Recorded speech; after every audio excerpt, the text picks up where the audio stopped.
Hello friends, आजच्या नवीन व्हिडिओमध्ये तुमचे मनापासून स्वागत करते. तर आज आपण बघा, हा 38 साईजचा प्रिन्सेस कट ब्लाऊज आहे मागे हुकांचा. तर त्याची संपूर्ण कटिंग आजच्या व्हिडिओमध्ये आपण पाहणार आहोत, जेणेकरून तुम्ही जर नवीन शिकत असाल तर तुम्हाला ब्लाऊजची कटिंग करायला सोपं जाईल. तर इथं बघा, जेवढं माप आपल्याला ब्लाऊज कटिंग करताना लागतात तेवढी मापं मी इथे लिहून घेतलेली आहे. आता 38 साईजचा हा ब्लाऊज आहे. तर इथं बघा, मी 9.5 इंच छातीचा चौथा भाग अधिक 1.5 इंच मार्जिन घेतलेला आहे. म्हणजे टोटल आपले 11 इंच झालं. Shoulder 5.5 inch, Munda 6 inch. तर जे इथं मापं लागणार आहे तर ते इथं मी लिहून घेतलेली आहे. आता ती आपण मापं बघणार आहोत आणि ब्लाऊजची कटिंगसुद्धा पाहणार आहोत. तर सर्वात पहिले इथे बघा, ब्लाऊजची जी उंची आहे 15 इंच, तर ती आपल्याला घ्यायची आहे. तर सर्वात पहिले इथे बघा, मी अस्तर घेतलेला आहे. आता साईजनुसार अस्तरचं कापड आहे, तर ते लहान मोठं तुम्ही इथं घेऊ शकता. तर बघा, इथं अस्तर मी अशा पद्धतीने ठेवलेलं आहे. या साईडला ओपन बाजू आहे आणि या साईडला बंद बाजू आहे. तर इथं बघा, आपल्याला पाठीमागचा जो पार्ट आहे तर तो सर्वात पहिले काढायचा आहे. त्याची कटिंग पाहणार आहोत आपण. तर अशा पद्धतीने ठेवायचं आहे बघा. तर उंची मोजून घेऊया आपण 15 इंच. तर बरोबर येते बघा. पण त्याआधी इथं बघू शकता आपण, पाठीमागच्या भागाला हुक राहणार आहे. तर त्यासाठी इथं हुक पट्टीसाठी आपण 1/2 इंच कापड जे आहे तर ते एक्स्ट्रा सोडायचं आहे आपल्याला. बघू शकता या पद्धतीने, म्हणजे एक लाईन आखून घ्यायची तिथं व्यवस्थित अशी. तर पहा, या पद्धतीने मी आखून घेतली लाईन. त्याच्यानंतर बघा, जी लाईन आखलेली आहे तिथून आपल्याला इथं ब्लाऊजची उंची टाकायची आहे. तर ब्लाऊजची पूर्ण उंची इथं 15 इंच आहे. म्हणजे तयार ब्लाऊज आपला इथं 14 इंचचा होणार आहे. तर तुम्ही तुमच्या आवडीनुसार इथं उंची जी आहे तर ती कमी जास्त इथं घेऊ शकता. त्याच्यानंतर बघा, आपल्याला शोल्डरचं माप टाकायचं आहे 5.5 इंच, मुंडा 6 आणि गळारुंदी 2.5 इंच. तर जसं मी इथं दाखवलं आहे तसं त्याच पद्धतीने इथं मापं टाकणार आहे. तर 5.5 इंच शोल्डर घेतलेले आहे बघा. तर तिथंसुद्धा आपल्याला ब्लाऊजची जी उंची आहे तर ती इथं व्यवस्थित मोजूनच आपल्याला टाकायची आहे. तर लाईन आखून घेतली बघा. त्याच्यानंतर बघा, शोल्डर मोजून झाल्यावरती तिथून आपल्याला मुंड्याचं माप टाकायचं आहे 6 इंच. तर ते सुद्धा व्यवस्थित चेक करायचं आहे. त्याच्यानंतर बघा, शोल्डर आणि मुंडा अशा पद्धतीने जोडून घ्यायचा आहे. त्याच्यानंतर आपल्याला इथं छातीचा चौथा भाग टाकायचा आहे. जिथं आपण बघा मुंड्याचं माप घेतलेलं आहे तिथून ती मीटरपट्टी आपल्याला इथं छातीचा चौथा भाग घ्यायचा आहे 9.5 इंच. त्याच्यानंतर इथं शिलाई मार्जिन तुम्ही इथं 2 इंचसुद्धा घेऊ शकता, तुम्हाला मार्जिन जास्त हवी असेल तर. तर इथं बघा, मी 1.5 इंच शिलाई मार्जिन घेतलेली आहे. टोटल आपली 11 इंच झाली. तर कमरेच्या साईडला सुद्धा छातीची घडी आपल्याला 11 इंच टाकायची आहे. आता दोघं पॉईंट आहे ती अशा पद्धतीने मी जोडून घेते, पहा या पद्धतीने. त्याच्यानंतर मुंड्याचं माप टाकण्यासाठी इथं मुंडा जेवढा घेतला असेल त्याचे निम्मे घ्यायचा आहे. आता 6 इंच आपण मुंडा होता तर 3 इंच तिथं मार्किंग करून घेतली. पाठीमागचा मुंडा आपल्याला 1.5 इंचावरती घ्यायचा आहे. तर पहा, मी या पद्धतीने 1.5 इंचावरती मार्किंग करून घेतलं. आता इथं बघा, जसं तुम्हाला मुंड्याचा आकार म्हणजे शेप देता येत असेल तशा पद्धतीने तुम्ही कापड फिरून घ्यायचं आहे आणि अशा पद्धतीने सिंपल असं आपल्याला मुंड्याचं इथं शेप देऊन द्यायचा आहे. तर बघू शकता, एकदम सोप्या पद्धतीमध्ये मुंड्याचा सुद्धा आपण इथं आकार देऊन दिलेला आहे.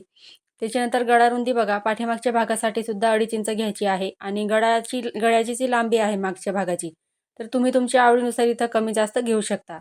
आता आपण सर्वात पहिले हे कटिंग करून घेऊया. तर पहा, इथं मी या पद्धतीने कटिंग करून घेते. तर जे मार्किंग केलेलं आहे त्याच्यावरती आपल्याला कटिंग करायची आहे. जर तुम्हाला या ब्लाऊजचा जर पेपर पॅटर्न पाहायचा असेल तर तसं तुम्ही कमेंट करा, त्याच्यानुसार तुम्हाला व्हिडिओ पाहायला भेटेल. तर इथं बघा, पाठीमागच्या भागाची आपण कटिंग करून घेतली. आता हा पार्ट ठेवून आपल्याला इथं बघा पुढच्या भागाची सुद्धा कटिंग करायची आहे. तर पुढच्या भागाची कटिंग करताना बघा, मी बंद बाजू आहे ती माझ्या साईडने ठेवलेली आहे आणि तिकडच्या साईडला ओपन बाजू आहे.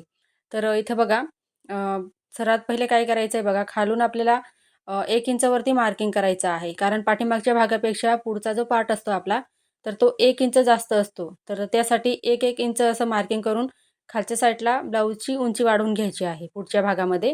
तर टोटल आपली 15 इंचाची उंची होती, तर तुम्ही इथं 16 इंच मोजूनसुद्धा घेऊ शकता आणि अशा पद्धतीने लाईन आखून घ्यायची बघा 1 इंचावरती.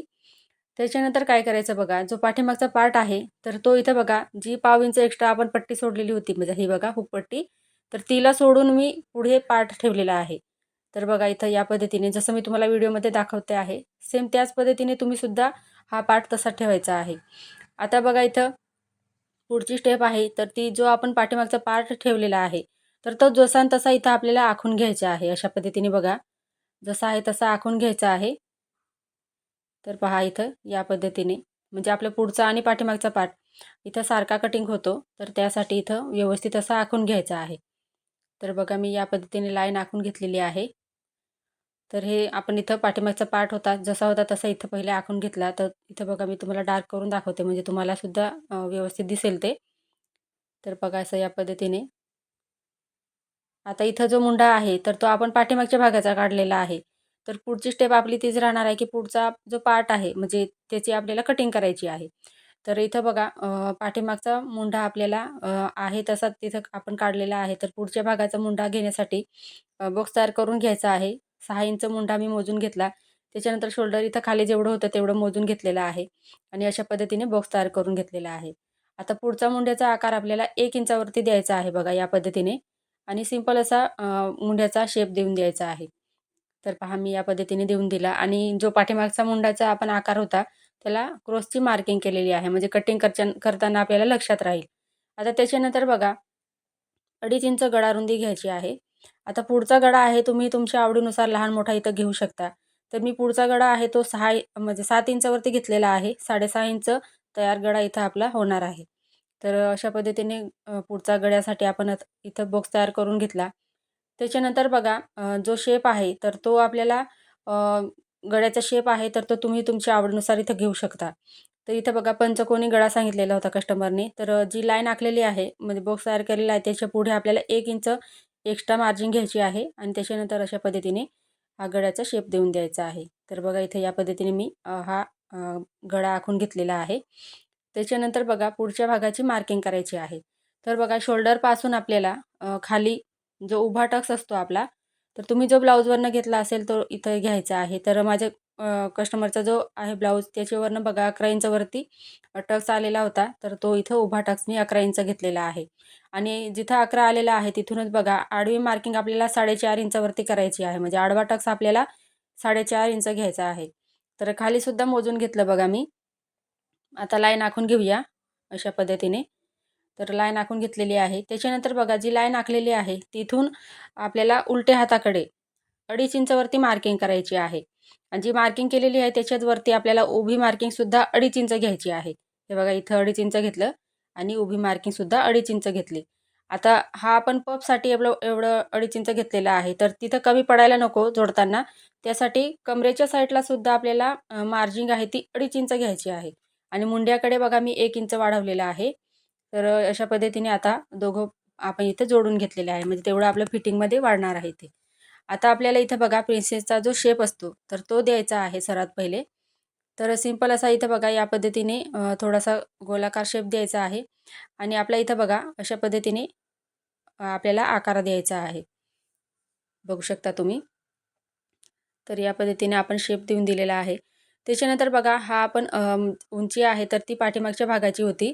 तर तिथं सुद्धा अशा पद्धतीने लाईन आखून घेणार आहोत. म्हणजे जोडताना ती खालीवर होणार नाही त्यासाठी. तरी अशा पद्धतीने बघा आता गळ्याकडून मी अर्धा इंच तिथं 1 इंच होतं तिथं अर्धा इंच घ्यायचं आहे. आणि इथं बघा एवढं आपलं इथं मार्जिन राहणार आहे. ते ते तिथं कमी पडायला नको यासाठी आपण 2.5 इंच तिकडे मार्जिन वाढवलेली आहे. हवं तर तुम्ही बघा स्क्रीनशॉटसुद्धा काढू शकता आणि जे मापं मी सांगितलेली आहे ते लिहून तुम्ही वहीवर आकृती काढू शकता. त्याच्यानंतर बघा आपल्याला कटिंग करायची आहे. तर कटिंग करताना सर्वात पहिले बघा शोल्डर आहे ते इथं कट करून घेते मी.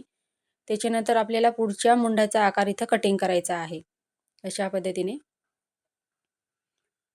त्याच्यानंतर बघा सरळ आपण जी मार्किंग केलेली आहे तर ती इथं कट करून घ्यायची आहे.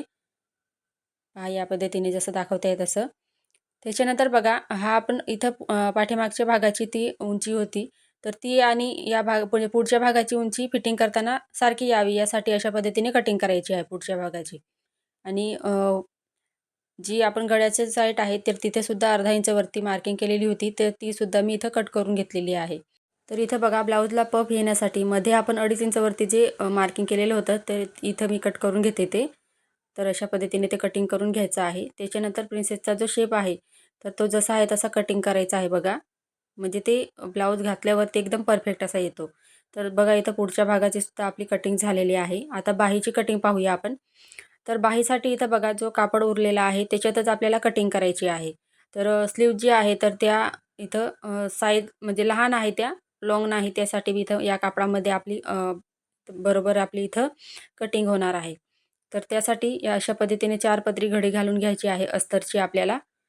तर बघू शकता असं या पद्धतीने घडी घालून घेतली. त्याच्यानंतर बघा छातीचा आपण चौथा भाग इथं 9.5 इंच प्लस आपण 1.5 इंच शिलाई मार्जिन घेतली होती. तर 11 इंच टोटल झालं होतं. तर बाहीची घडी घेताना आपल्याला 10 इंच घ्यायचं आहे बघा. बाहीची घडी 10 इंच घ्यायची आहे. म्हणजे छातीची घडी जेवढी घेतली असेल त्याच्यामधून 1 इंच मायनस करून आपल्याला बाहीची घडी टाकायची आहे. मग इथं मी 10 इंच बाहीची घडी घेतली. त्याच्यानंतर बघा इथं बाही जी आहे तर ती इथं 4 इंचची आहे. तर त्यासाठी 5 इंचवरती मी मार्किंग करून घेतलेली आहे. तर या साईडला सुद्धा बघा 5 इंचवरती कापड जसं ॲडजस्ट होतं तसं इथं कटिंग करायचं आहे. आता इथं बघा मी अशा पद्धतीने बॉक्स तयार करून घेतलेला आहे. आता तुम्ही म्हणा तिथं कापड नाही आहे. तर कटिंग करताना परफेक्ट होतं ते. आता वरून बघा मुंड्याचा आकार देण्यासाठी 2.5 इंचावरती मार्किंग करून घेतली. आता आतल्या साईडला 2 इंच घ्यायचं आहे आणि इथं बघू शकता आता तिरकस लाईन आखून घेऊया आपण. तर या पद्धतीने तिरकस लाईन आखून घेतली.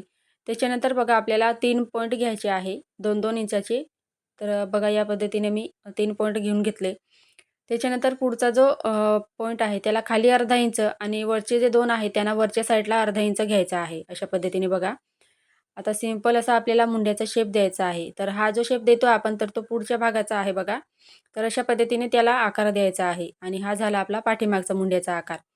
आता इथं बघा खालच्या साईडला आपल्याला दंडघेरचं माप टाकायचं आहे. तर 7 इंच इथं दंड होता. तर इथं बघा मी शिलाई मार्जिनसुद्धा 2 इंच घेतलेलं आहे. आता बघा कटिंग करताना पहिले आपल्याला इथं वरचा जो मुंड्याचा आकार आहे तर तो इथं कटिंग करायचा आहे. अशा पद्धतीने बघा जसं मी तुम्हाला दाखवते आहे. आणि ती तिरकस लाईन आखलेली होती तर ती इथं मी कट करून घेतलेली आहे. आता बघा बाही ओपन करायची आहे आणि पुढचा जो मुंड्याचा आपण शेप दिलेला आहे तर तो इथे कटिंग करायचा आहे. तर बघा इथे या पद्धतीने मी पुढचा मुंड्याचा सुद्धा इथं आकार कटिंग करून घेतलेला आहे. आता इथं बघा जे पार्ट आपण कटिंग केलेले आहे तर ते आपण इथं आता मेन जो ब्लाऊज पीस आहे तर त्याच्यावरती कटिंग करणार आहोत. तर ब्लाऊज पीस बघा सरळ बाजूने ठेवायचा आहे बघा आपल्याला म्हणजे उलटी साईड खालच्या साईडला आणि त्या पद्धतीने घडी घालायची आहे. तर पहा इथं या पद्धतीने व्यवस्थित असं ठेवून घेतलं आणि बंद बाजू आहे ती कापडाची माझ्या साईडने ठेवलेली आहे बघा मी. त्या साईडला ओपन बाजू आहे. तर इथं बघा आता हा बंद बाजू आहे या साईडने. आपल्याला जो पुढचा पार्ट आपण कटिंग केलेला आहे तर तो इथं बंद बाजूकडून ठेवायचा आहे. हे लक्षात ठेवायचं पाठीमागच्या हुकाचे ब्लाऊज जर शिवत असाल तर. तर इथं बघा आता हा पुढचा पार्ट इथं ठेवून दिलेला आहे. तर सर्वात पहिले बघा आपण हा पार्ट कटिंग करून घेऊया. तर इथं बघू शकता टाचांचा वापर करायचा आहे. टाचन इथं लावून घ्यायचे म्हणजे ते कापड आहे ते सरकणार नाही. तर ही काळजी घ्यायची आहे. आता इथं बघा पाव इंच किंवा अर्धा इंच एक्स्ट्रा कापड जेवढं असेल तेवढं तुम्ही इथं कटिंग करून घ्यायचं आहे. तर बघा इथं मी या पद्धतीने हे कट करून घेतलं. आता कटोरीसुद्धा पेन्सिलची त्याच पद्धतीने कटिंग करून घ्यायची आहे. तर बघा इथं दोघं पार्ट आपण कटिंग करून घेतलेले आहे. त्याच्यानंतर आपल्याला बघा जो बाही आहे तर ती इथं काठ दिलेले आहेत. तर त्यासाठी इथं बाही इथं ठेवणार आहे आपण.